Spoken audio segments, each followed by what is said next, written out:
Ang mansyon ng mga Montenegro ay hindi lamang isang tahanan, isa itong kaharian na binuo mula sa yaman, kapangyarihan, at mga lihim na kasinglalim ng pundasyon nito para kay Elisa, isang simpleng kasambahay na may mga pangarap na kasing payak ng kanyang pinagmulan.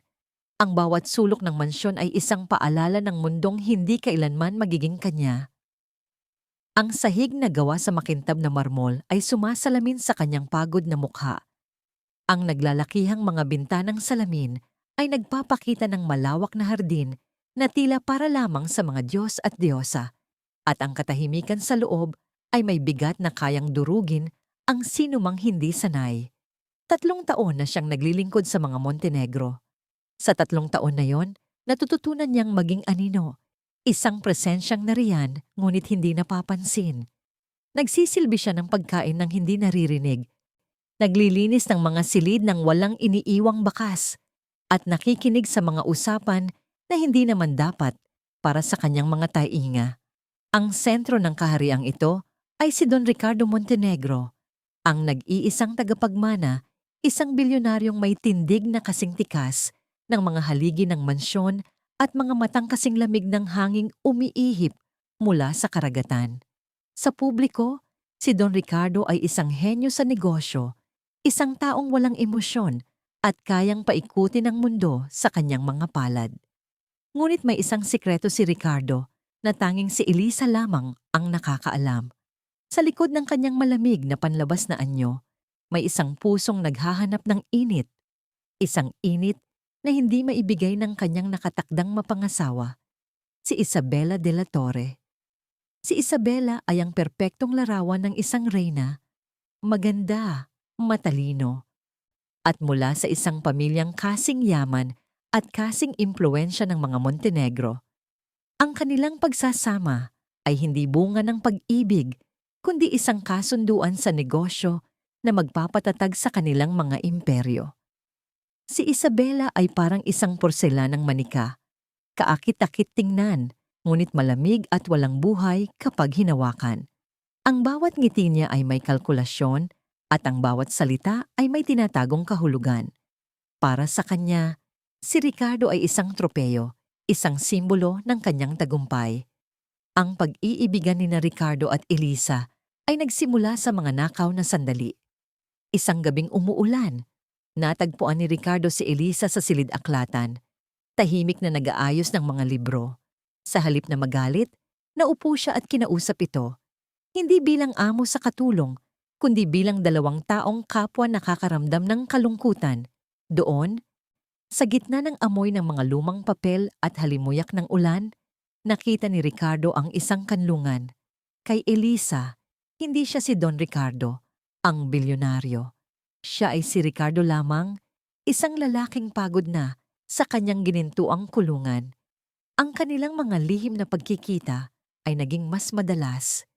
Sa hardin sa ilalim ng buwan, sa isang abandonadong bahagi ng mansyon, o sa katahimikan ng gabi kapag ang lahat ay natutulog na. Hinahanap ni Ricardo ang simple at totoong pagkatao ni Elisa. Ang kanyang mga ngiti na walang halong pagkukunwari, ang kanyang mga kamay na magaspang sa pagtatrabaho ngunit may dalang haplos na puno ng pag-aaruga. Hindi ako masaya, Elisa, pag-amin ni Ricardo isang gabi habang hawak ang kamay ng dalaga. Ang lahat ng ito, ang yaman, ang kapangyarihan, wala itong halaga kung hindi ko kasama ang taong tunay kong mahal. Ang mga salitang iyon ay musika sa pandinig ni Elisa. Sa kauna-unahang pagkakataon, naramdaman niyang siya ay may halaga, na siya ay nakikita. Nahulog ang kanyang loob sa lalaking nagpakita sa kanya ng kahinaan sa kabila ng lakas, ng kalungkutan, sa kabila ng karangyaan. At pagkatapos ay dumating ang pangako, isang pangakong bumagos sa lahat. Iiwan ko siya, Elisa, bulong ni Ricardo, habang ang kanyang mga mata ay puno ng sinseridad. Kakausapin ko si Papa, hihintayin lang natin ang tamang panahon. Pagkatapos, aalis tayo. Magsisimula tayo ng bagong buhay, malayo sa lahat ng ito. Ikaw at ako lang. Naniwala si Elisa, Bawat araw, kumapit siya sa pangakong yon na parang isang lubid na mag-ahon sa kanya mula sa dagat ng kawalan. Ang bawat pagdaan ni Isabela sa pasilyo na may mapanuring tingin ay tiniis niya. Ang bawat utos at pagmamaliit ay binalewala niya. Dahil sa kanyang puso, alam niyang malapit na ang araw na magiging malaya sila. Isang umaga, nagbago ang lahat. Habang naglilinis siya ng banyo sa kanyang silid, naramdaman ni Elisa ang isang kakaibang pagkahilo na ilang araw na niyang nararanasan. Ang kanyang buwan ng dalaw ay hindi pa dumarating. Nanginginig ang mga kamay. Tiningnan niya ang kanyang refleksyon sa salamin. May isang takot at sabay na pag-asa ang biglang umusbong sa kanyang dibdib. Sa tulong ng isang kaibigang kasambahay, nakakuha siya ng pregnancy test kit mula sa isang botika sa bayan, sa maliit at lumang banyo para sa mga katulong. Habang ang puso niya ay kumakarera sa kaba, tiningnan niya ang resulta.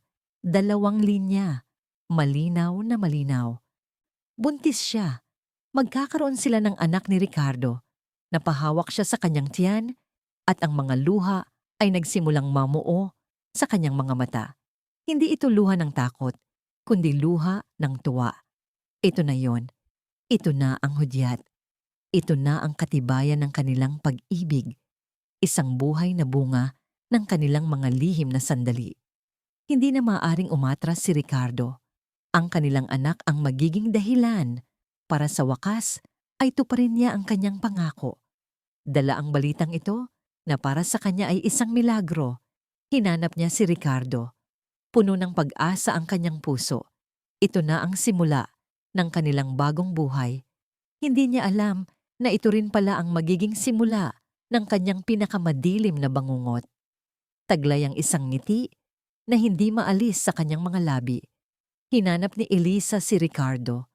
Ang bawat hakbang niya ay magaan. Ang bawat pintig ng kanyang puso ay isang awit ng pag-asa. Sa wakas, mayroon na siyang hawak na katibayan. Isang buhay na patunay na ang kanilang pag-iibigan ay higit pa sa mga nakaw na sandali. Ito na ang magiging tulay nila patungo sa buhay na ipinangako sa kanya. Natagpuan niya si Ricardo sa malawak na sala kung saan ang mamahaling chandelier ay kumikinang na parang libu-libong bituin. Ngunit hindi siya nag-iisa. Katabi niya si Isabela. Ang mukha nito'y perpektong nakangiti habang magkasama nilang tinitingnan ang isang aklat ng mga disenyo. Mga disenyo para sa kanilang nalalapit na kasal. Biglang nanlamig ang mga kamay ni Elisa. Ang init na kanina'y bumabalot sa kanyang puso ay unti-unting napalitan ng kaba. Don Ricardo. Mahina niyang tawag, sapat lamang para marinig ng lalaki. Lumingon si Ricardo. Ngunit ang mga matang sumalubong sa kanya ay hindi ang mga matang puno ng pagmamahal na nakikita niya sa gabi. Ang mga ito'y malamig, formal, at may bahid ng pagkainis. Ito ang mga mata ng amo na tumitingin sa isang alila. Ngumiti si Isabela, isang ngiting hindi umabot sa kanyang mga mata. Elisa, may kailangan ka ba sa fiancé ko? Tanong nito, at ang pagdidiin sa salitang fiancé ay parang isang sampal. Gugusto ko lang po sanang makausap si Sir Ricardo. Sandali lang po, nanginginig na sabi ni Elisa. Ang kanyang mga mata ay nakikiusap kay Ricardo. Tumayo si Ricardo. Inayos ang kanyang mamahaling Amerikana. Ano iyon, Elisa? Sabihin mo na. Marami pa kaming inaasikaso ni Isabela. Ang kanyang boses, walang bakas ng lambing. Parang boses ng isang estranghero. Napalunok si Elisa, pinipilit na buuin ang mga salita. Importante po kasi. Tito tungkol po sa atin. Sa puntong iyon, isang tawang mahina, ngunit puno ng lason ang kumawala sa mga labi ni Isabela. Tungkol sa inyo? Tumingin siya kay Ricardo na may naglalarong ng ngiti. Ricardo, mahal, mukhang mayroon kang hindi sinasabi sa akin. Bakit hindi mo sabihin sa kanya ang magandang balita? Nagimbal si Elisa. Alam niya, bumaling si Ricardo kay Elisa at sa sandaling iyon, gumuho ang mundo niya. Ang kanyang mukha ay naging isang maskara ng kawalang pakialam. Elisa, tapos na ang lahat. Kung ano man ang nangyari sa atin, isa lamang yung pagkakamali. Isang kahibangan na dapat nang itigil. Pero Ricardo, ang pangako mo, hagulgol ni Elisa, hindi na napigilan ng mga luhang nagbabadyang bumagsak. Walang pangako, matigas na sagot ni Ricardo. At kung ano man ang iniisip mo para makuha ang simpatya ko, itigil mo na. Hindi! Sigaw ni Elisa at sa desperasyon napahawak siya sa kanyang tiyan. Buntis ako, Ricardo. Magkakaanak tayo. Isang nakakabinging katahimikan ang bumalot sa sala. Tumingin si Isabela kay Elisa na may halong pandidiri at tagumpay. Si Ricardo naman ay napailing. Isang angisi ng pagkutya ang sumilay sa kanyang mga labi. Ganyan ka na ba kadesperada, Elisa? Aniya, ang bawat salita ay isang patalim na tumataraka sa puso ni Elisa. Huwag kang mag-imbento ng kwento. Alam nating pareho na isa lamang yung kahinaan. At ang batang yan, baka kung kaninong anak yan na gusto mo lang isisi sa akin. Ang sakit. Mas masakit pa ito sa 10 sampal. Ang lalaking minahal niya, ang lalaking pinagkatiwalaan niya ng kanyang katawan at kaluluwa, ay tinatwa hindi lamang siya, kundi pati ang kanilang sariling anak. Tumawag ka ng Gwardiya, Ricardo. Utos ni Isabela na parang reyna. Palabasin mo ang babaeng yan. Hindi siya nabibilang dito. Sumunod si Ricardo na parang isang asong sunod-sunuran. Ipinag-utos niya sa isang gwardiya na iligpit ang lahat ng gamit ni Elisa sa isang maleta. Pagkatapos, hinawakan niya si Elisa sa braso ng mahigpit at kinaladkad palabas ng mansyon. Walang awa, walang pag-aalinlangan. Habang naglalakad sila sa mahabang pasilyo, nararamdaman ni Elisa ang tingin ng ibang mga katulong, mga tinging puno ng awa, pagtataka, at panghuhusga. Ang bawat hakbang sa makintab na sahig ay isang hakbang palayo sa kanyang mga pangarap at palapit sa isang bangungot na totoo. Pagdating nila sa dambuhalang tarangkahan na gawa sa bakal, naghihintay na roon si Isabela, nakatayo na parang isang estatwa ng tagumpay. Ang papalubog na araw ay nagbibigay kulay sa kanyang pulang bestida na lalong nagpatingkad sa kanyang kapangyarihan. Binitiwan ni Ricardo ang braso ni Elisa at inihagis sa paanan niya ang isang maletang puno ng pera. Ang tunog ng pagbagsak nito sa semento ay umalingaw-ngaw sa katahimikan. Iyan, malamig na sabi ni Ricardo. Hindi man lang tumitingin sa kanyang mga mata. Sapat na siguro iyan para makapagsimula ka ng bagong buhay at para sa iyong pananahimik. Ang pera, iyon lang pala ang halaga niya. Iyon lang ang halaga ng kanilang anak. Humagulhol ng malakas si Elisa. Ang sakit ay hindi na niya kayang itago. Ang babaeng nasa larawan na puno ng hinagpis, iyon ay siya. Hawak ang kanyang tiyan. Tiningnan niya ang lalaking minsan niyang pinangarap makasama habang buhay, na ngayon ay nakatayo sa tabi ng ibang babae, sa loob ng isang ginintuang kulungan na pinili nito. Hindi ko kailangan ng pera mo, Ricardo. Umiiyak niyang sigaw. Ang kailangan ng anak ko ay ang kanyang ama. Hindi sumagot si Ricardo. Tinalikuran lamang siya nito at inakbayan si Isabela. Isara ang tarangkahan.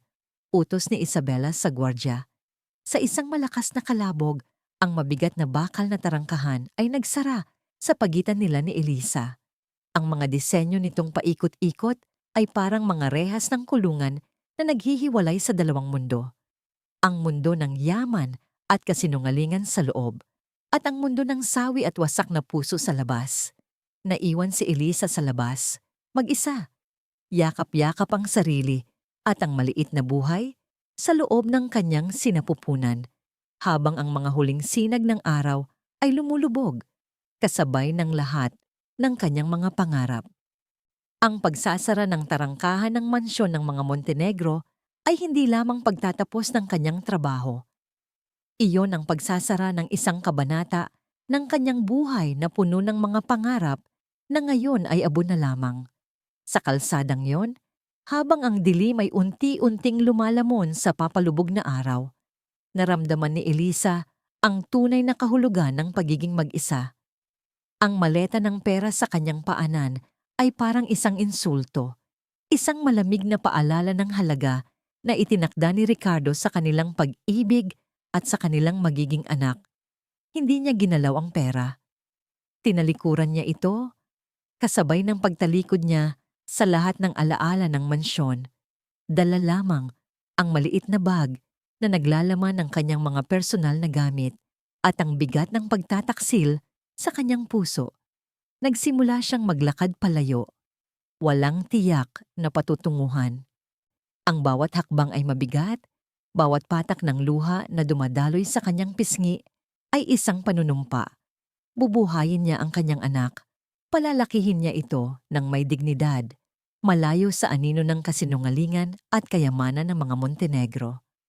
Ang mga sumunod na araw ay naging linggo at ang mga linggo ay naging buwan. Ginamit ni Elisa ang kakarampot niyang naipon para makasakay ng bus patungo sa isang malayong probinsya sa timog, isang lugar na wala ni isang nakakakilala sa kanya. Natagpuan niya ang sarili sa isang maliit at tahimik na bayan sa tabi ng dagat, kung saan ang hangin ay sariwa at ang mga tao ay namumuhay ng simple. Doon, nagsimula siyang muli. Nakahanap siya ng trabaho bilang katulong sa isang maliit na kainan at umupa ng isang simpleng kwarto na sapat lamang para sa kanya. Ang kanyang pagbubuntis ay hindi niya itinago. Sa halip, ito ang naging kanyang lakas. Sa tuwing nararamdaman niya ang paggalaw ng sanggol sa kanyang sinapupunan, nabubura ang lahat ng sakit at napapalitan ito ng isang uri ng pagmamahal na hindi niya kailanman naramdaman. Isang pagmamahal na walang kondisyon at walang hanggan. Ipinanganak niya ang isang malusog na sanggol na lalaki, isang maulan na gabi ng Setyembre. Habang hawak niya sa unang pagkakataon ang kanyang anak, ang lahat ng pait ng nakaraan ay tila naglaho. Tinitigan niya ang munting mukha nito, ang maliliit na mga kamay at ang mga matang nakapikit pa. Sa sandaling iyon, ipinangako niya sa kanyang sarili na poprotektahan niya ito mula sa lahat ng kasamaan sa mundo. Pinangalanan niya itong Marco. Lumaki si Marco na isang masayahin at bibong bata. Ang kanyang mga tawa ay nagbibigay buhay sa kanilang maliit na tahanan at ang kanyang pagmamahal ay ang tanging yaman na kailangan ni Elisa. Nagsumikap siya ng husto, tinanggap ang lahat ng uri ng trabaho, mula sa paglalabada hanggang sa paglilinis ng mga bahay, para lamang maibigay ang mga pangangailangan ng kanyang anak. Hindi sila mayaman, ngunit hindi rin sila nagkulang sa pagmamahalan. Ngunit may isang bagay na hindi maitatago ng panahon. Habang lumalaki si Marco, unti-unting lumilitaw ang mga katangian na hindi maikakailang nagmula sa kanyang ama. Ang hugis ng kanyang mukha, ang paraan ng kanyang pagngiti, at higit sa lahat, ang kanyang mga matang kulay kapeng tulad ng kay Ricardo, na tila kayang tumagos sa kaluluwa ng sinumang tumingin dito. At isang araw, habang pinapaliguan niya ang 3 taong gulang na si Marco, napansin niya ang isang bagay na nagpatigil sa kanyang mundo. Sa batok ng kanyang anak, sa ilalim ng buhok nito, may isang maliit na marka, isang birthmark na hugis, gasuklay na buwan. Nabitawan ni Elisa ang sabon. Ang kanyang puso ay nagsimulang tumibok ng malakas. Naalala niya ang isang gabi sa silid-aklatan habang hinahaplos niya ang buhok ni Ricardo. Naalala niya ang pagtatanong niya tungkol sa kaparehong marka na nakita niya sa batok nito. Isang marka ng mga Montenegro? Sagot ni Ricardo noon na may halong pagmamalaki. Lahat ng lalaki sa aming angkan, mula sa aking lolo hanggang sa aking ama at ngayon sa akin, ay may ganitong marka. Sabi nila, ito raw ay isang tanda ng aming dugo. Ang bakas, isang hindi maikakailang tatak ng dugo. Naroon ito sa kanyang anak. Biglang bumalik ang lahat ng takot. Paano kung isang araw ay malaman ito ng mga Montenegro. Paano kung hanapin nila si Marco? Paano kung subukan nilang kunin ang kanyang anak mula sa kanya? Ang minsang pagmamahal na naramdaman niya para kay Ricardo ay ganap nang napalitan ng takot. Ang marka sa batok ni Marco ay hindi lamang isang simpleng birthmark. Ito ay isang sumpa, isang paalala ng isang nakaraan na pilit niyang tinatakasan. Mula noon, naging mas maingat si Elisa. Palagi niyang sinisigurado na natatakpan ng damit o ng buhok ni Marco ang marka sa batok nito. Iniiwasan niya ang anumang bagay na maaring mag-ugnay sa kanila pabalik sa Maynila. Ang kanilang maliit na bayan sa tabi ng dagat ang naging kanilang santuwaryo at gagawin niya ang lahat para maprotektahan ito. Itinago niya ang sikreto sa kaibuturan ng kanyang puso, isang lihim na dinala niya sa bawat araw.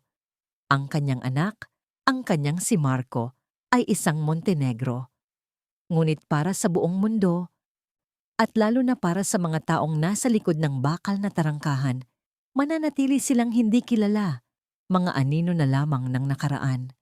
Habang si Elisa at Marco ay namumuhay ng payapa sa kanilang munting mundo, ang buhay sa loob ng mansyon ng mga Montenegro ay unti-unting naging isang malamig at walang buhay na palabas. Itinuloy ni Ricardo ang kasal kay Isabela. Ito ay naging isang marangyang selebrasyon na tinawag ng mga magasin na kasal ng dekada. Ang mga litrato nila ay nasa pabalat ng bawat dyaryo at babasahin. Ang perpektong mag-asawa, ang pagsasanib ng dalawang makapangyarihang dinastiya. Ngunit sa likod ng mga ngiti, para sa kamera at mga mamahaling regalo, mayroong isang malaking kakulangan. Ang kanilang pagsasama ay isang negosyo. Si Isabela ay naging abala sa pagiging isang sosyalera, sa pagdalo sa mga party at pagpapakita ng kanyang mga alahas. Si Ricardo naman ay ibinuhos ang kanyang buong oras sa kumpanya, pinalago ang yaman ng pamilya nang higit pa sa inaasahan. Ang kanilang mga araw ay puno ng mga schedule, mga board meeting at mga business trip. Ang kanilang mga gabi ay ginugugol sa magkahiwalay na silid ng dambuhalang mansyon. Ang mansyon, na dati isimbolo ng kanyang tagumpay, ay naging kanyang personal na impyerno. Ang bawat sulok nito ay may dalang alaala ni Elisa. Ang silid-aklatan kung saan sila unang nagkausap. Ang hardin kung saan niya ito unang hinalikan. At ang tarangkahan kung saan sa isang iglap ng kaduwagan, ay tinalikuran niya ang babaeng tunay na nagmamahal sa kanya at ang kanilang anak. Ang imahe ni Elisa, umiiyak at nagmamakaawa, ay naging isang multo na hindi siya tinatantanan. Gumigising siya sa kalagitnaan ng gabi, pawis na pawis. Naririnig ang kanyang mga sigaw. Minsan, sa kanyang pag-iisa, tila naaamoy niya ang simpleng pabango ni Elisa sa hangin. Minsan, sa gilid ng kanyang paningin, tila nakikita niya ang anino nito na dumadaan sa pasilyo. Sinubukan niyang punan ang kakulangan sa kanyang buhay. Bumili siya ng mga mamahaling kotse, mga yate, at naglakbay sa iba't ibang panig ng mundo. Ngunit ang lahat ng ito ay panandali ang aliw lamang. Ang kalungkutan ay parang isang sakit na unti-unting kumakain sa kanyang kaluluwa. Lumipas ang mga taon, 5 taon, 6, 7. Ang pinakamalaking kabiguan sa pagsasama nila ni Isabela ay ang hindi pagkakaroon ng anak. Sinubukan nila ang lahat, kumonsulta sa pinakamagagaling na doktor sa buong mundo, ngunit walang nangyari. Sabi ng mga doktor, wala namang problema sa kanila. Ngunit sa kaibuturan ng kanyang puso, alam ni Ricardo ang katotohanan. Ito ang kanyang parusa, isang sumpa. Ipinagkait sa kanya ng tadhana ang magkaroon ng pamilya dahil minsan na niyang itinakwil ang sarili niyang dugo. Si Isabela, sa kabilang banda, ay naging mas mapait at masungit. Ang hindi pagkakaroon ng tagapagmana ay isang malaking kahihiyan para sa kanya. Ang pagmamahal niya sa yaman at kapangyarihan ay naging isang obsesyon. Ang kanilang mga pag-uusap ay palaging tungkol sa pera. sa negosyo, sa pagpapanatili ng kanilang estado sa lipunan. Wala nang natirang init sa kanilang pagsasama, kung mayroon man sa simula. Isang gabi, habang nag-iisa sa kanyang opisina, sa loob ng mansyon, napatingin si Ricardo sa labas ng bintana, sa tarangkahan kung saan ang lahat ay nagwakas. Ang pagsisisi ay bumalot sa kanya na parang isang makapal na kumot. Ano na kaya ang nangyari kay Elisa? Nasaan na kaya siya? At ang bata? Ang batang itinanggi niya. Buhay pa kaya ito? Lalaki ba o babae? Kamukha kaya niya? Ang mga tanong na ito ay walang katapusang bumabagabag sa kanya. Dahil sa hindi na makatiis, isang araw ay gumawa siya ng isang bagay na matagal na niyang pinipigilan.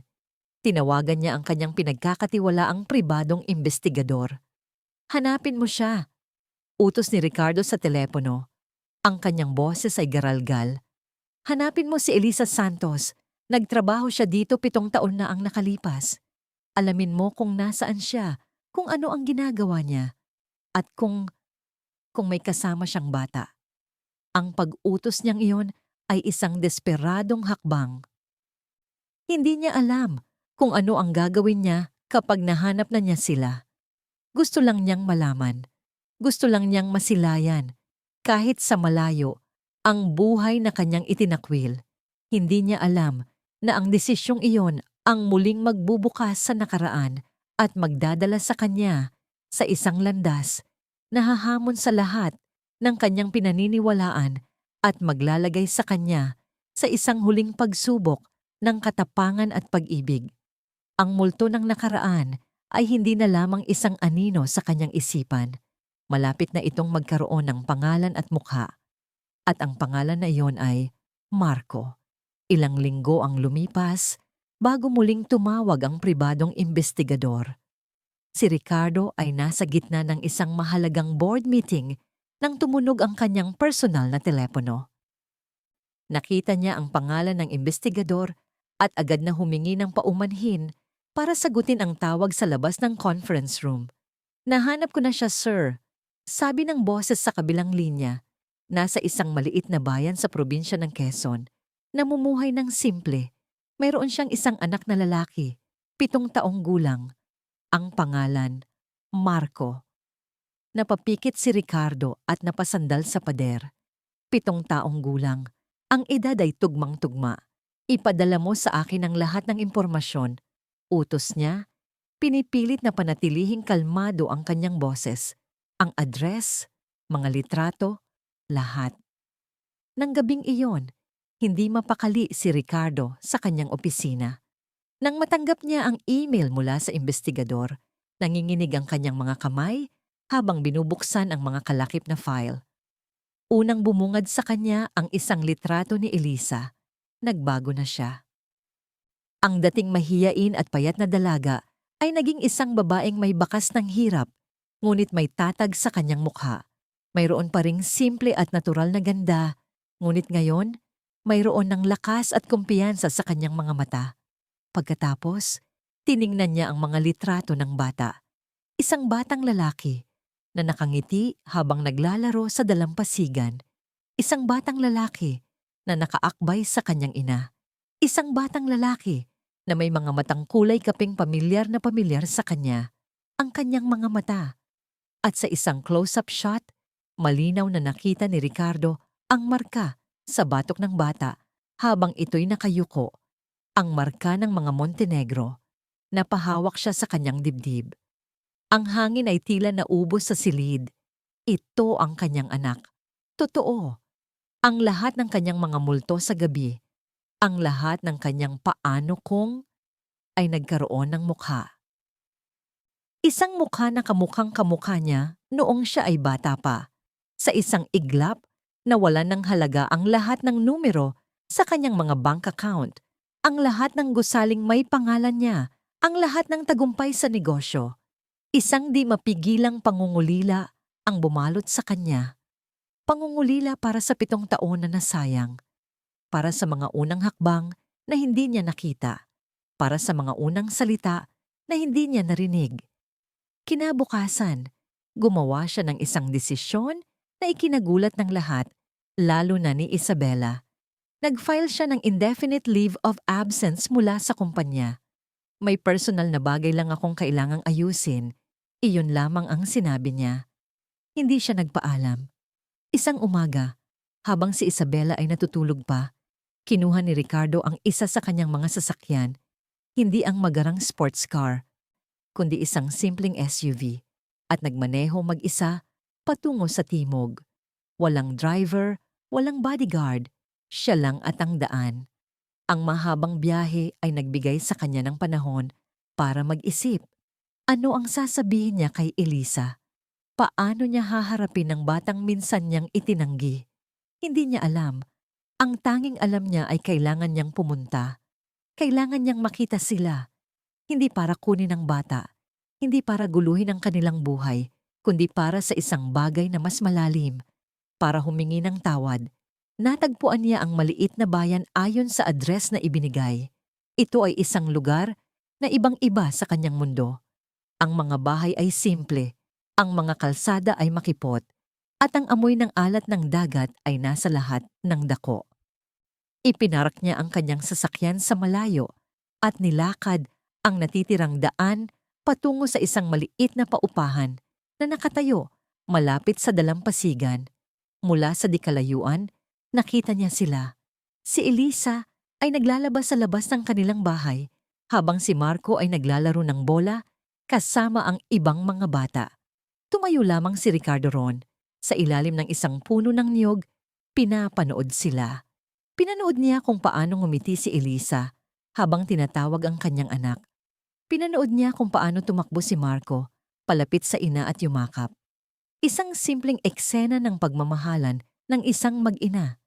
Isang eksena na dapat ay bahagi siya, ngunit pinili niyang talikuran. Sa wakas, nagkaroon siya ng lakas ng loob. Dahan-dahan siyang lumapit. Elisa, tawag niya. Natigilan si Elisa sa kanyang ginagawa. Dahan-dahan siyang lumingon. At nang makita kung sino ang tumawag, ang ngiti sa kanyang labi ay naglaho. Napalitan ito ng gulat, pagkatapos ay ng takot.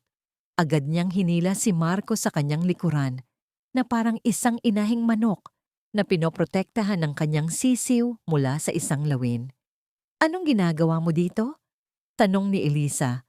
Ang kanyang boses ay nanginginig, ngunit may diin. Gusto lang kitang makausap, mahinang sabi ni Ricardo. Ang kanyang mga mata ay napunta kay Marco na sumisilip mula sa likod ng kanyang ina, puno ng pagtataka.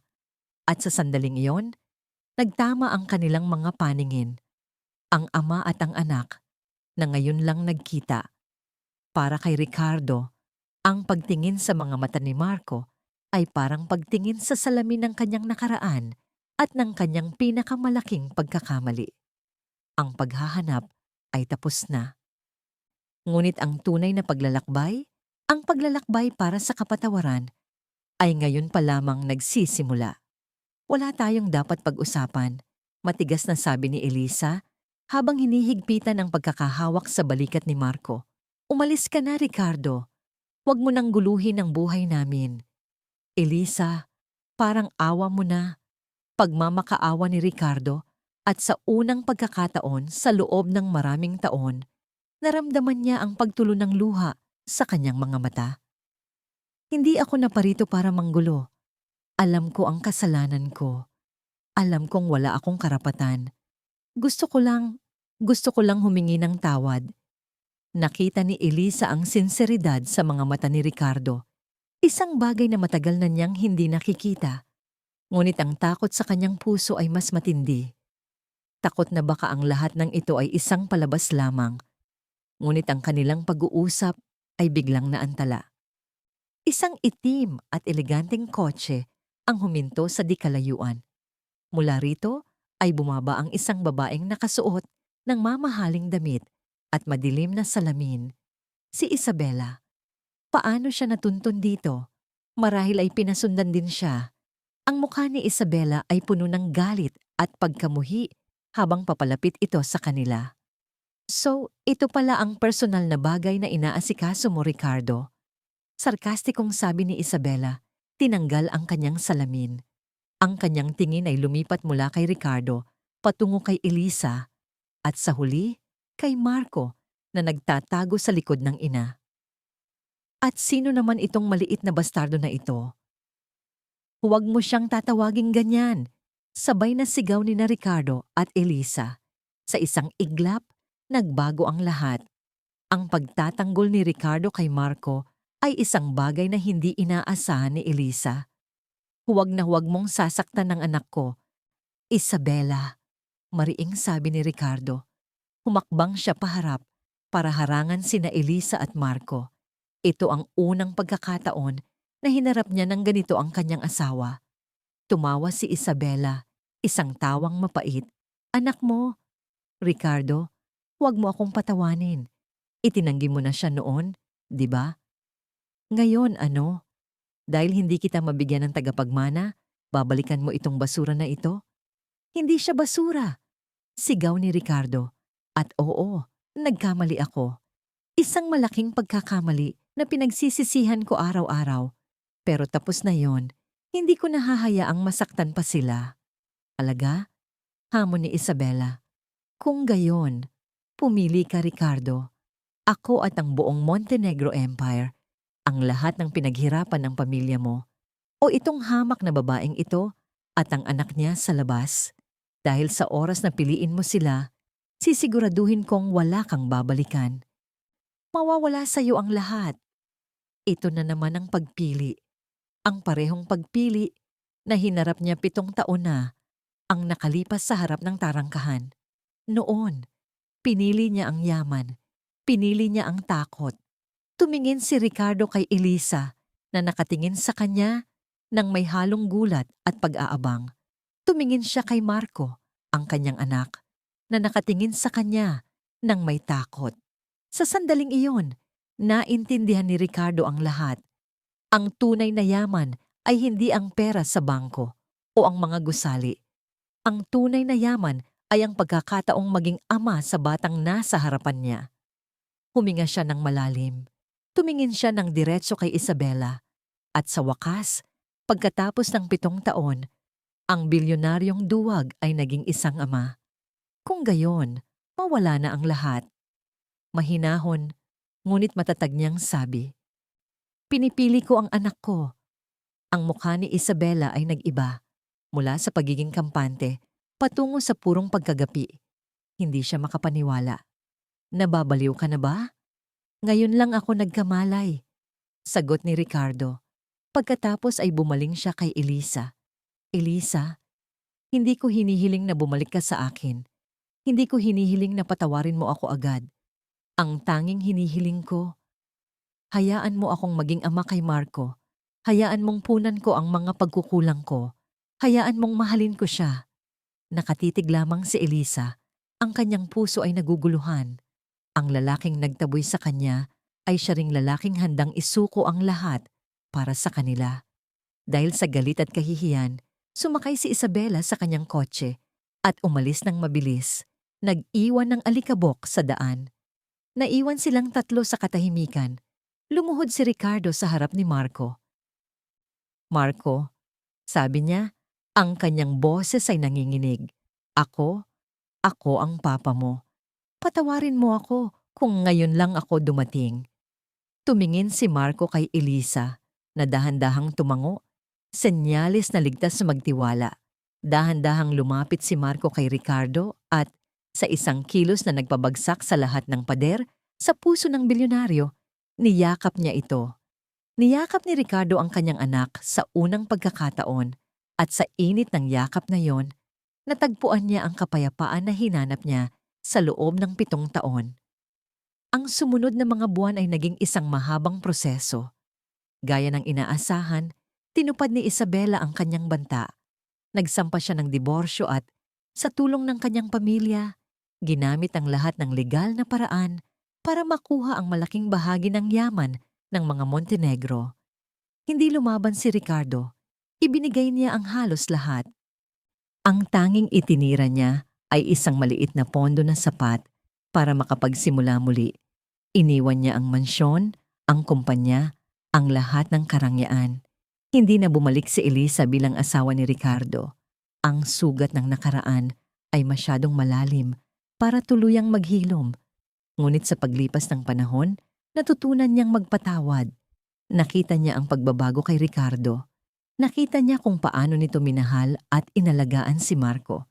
Pinayagan niya si Ricardo na maging bahagi ng buhay ng kanilang anak. Bumili si Ricardo ng isang simpleng bahay sa parehong bayan kung saan sila nakatira. Naging magkaibigan sila. 2 magulang na ang tanging hangad ay ang ikabubuti ng kanilang anak. Natagpuan ni Ricardo Montenegro ang kanyang kaligayahan hindi sa loob ng isang marangyang mansyon, kundi sa simpleng dalampasigan habang tinuturuan si Marco kung paano magpalipad ng saranggola. Natagpuan niya ang kapayapaan hindi sa pagpirma ng milyon-milyong kontrata, kundi sa pag-upo sa tabi ni Elisa habang pinapanood ang kanilang anak na lumalaki. Ang kwento nila ay isang paalala na ang tunay na halaga ay hindi nasusukat sa pera. Minsan, ang pangalawang pagkakataon ay hindi dumarating para ibalik ang nakaraan, kundi para bigyan tayo ng pagkakataong bumuo ng isang mas magandang kinabukasan. At sa harap ng tarangkahan ng buhay, ang pinakamahalagang pagpili ay hindi sa pagitan ng yaman at kahirapan, kundi sa pagitan ng takot at pag-ibig.